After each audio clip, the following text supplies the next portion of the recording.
At ngayong araw nga ay nagpalinis at nagpalagay kami ng aircon sa aming kwarto. Tara, samahan nyo kami. Let's go! Magandang araw nga sa inyo lahat aking mga kabanana. At sa sobrang init nga ng panahon guys, hindi na talaga namin natiis. Kaya naman nagpalagay na talaga kami ng aircon sa aming kwarto para din makapag-edit ako ng video ng maayos. Hindi kasi ako masyado makapag-concentrate kapag hindi ako komportable sa lugar ko. Lalo yung gantong sobrang init, konting kilos mo lang pagpapawisan ka na. At second hand nga lang itong aircon na to. At akala nga ng may-ari si Rana, yung pala kulang lang sa linis. Kaya naman napabili sila ng bagong aircon. At dahil nga meron na silang bago, ay ibinigay na rin ito sa amin. Buti na nga lang guys, itaga rito lang din sa lugar namin yung maglilinis ng aircon. At halos isang buong pamilya nga silang marunong maglinis ng aircon. At ang tatay daw nila ang nagturo sa kanila. Ang lupit nga kasi ganito pala ang itsura ng loob ng aircon. At pagkatapos nga nilang linisan ng aircon, sinubukan na nilang paganahin. At voila! Gumagana pa rin nga mga kabanana. At mas malamig na nga yung labas ng hangin niya ngayon kumpara sa dati. Kasi nabawasan na siya ng dumi. At grabe, legit nga. Ang galing nga talaga nilang maglinis ng aircon. At dahil nga walang mapaglalagyan ng aircon dito sa kwarto,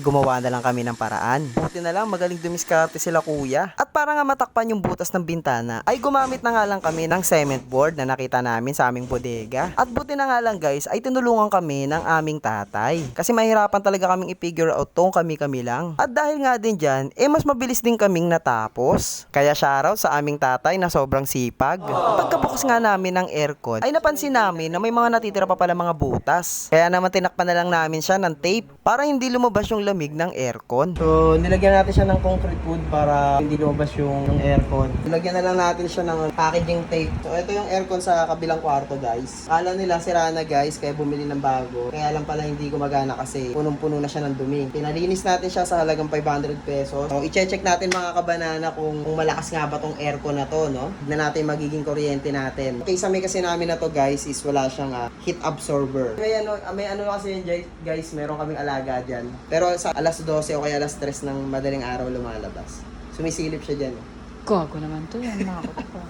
So dahil sa may aircon na tayo, makakapag-video na tayo ng maayos kahit papano, no? Hindi tayo naiinitan. Ang hirap maggawa ng video kapag mainit ang panahon. Sana all may aircon. At dahil nga meron na tayong bagong aircon sa kwarto, ninyagan na agad namin. At dito na nga kami kumain sa loob ng kwarto. Grabe, ang sarap sa pakiramdam. At sa tuwing lumalabas nga kami sa kwarto, guys, grabe yung init sa labas. Umaabot ng halos 35 to 36 degrees yung init. Kaya naman no choice na talaga tayo kundi mag-aircon. At shoutout na nga din sa kuryente natin next month. De joke lang. Bubuksan lang namin to kapag sobrang init talaga. At lalo kapag gumagawa ako ng video o nag-i-edit. So paano? Hanggang dyan na lang muna ang video natin ngayong araw. Kita-kits na lang ulit sa susunod na video. Hanggang sa muli.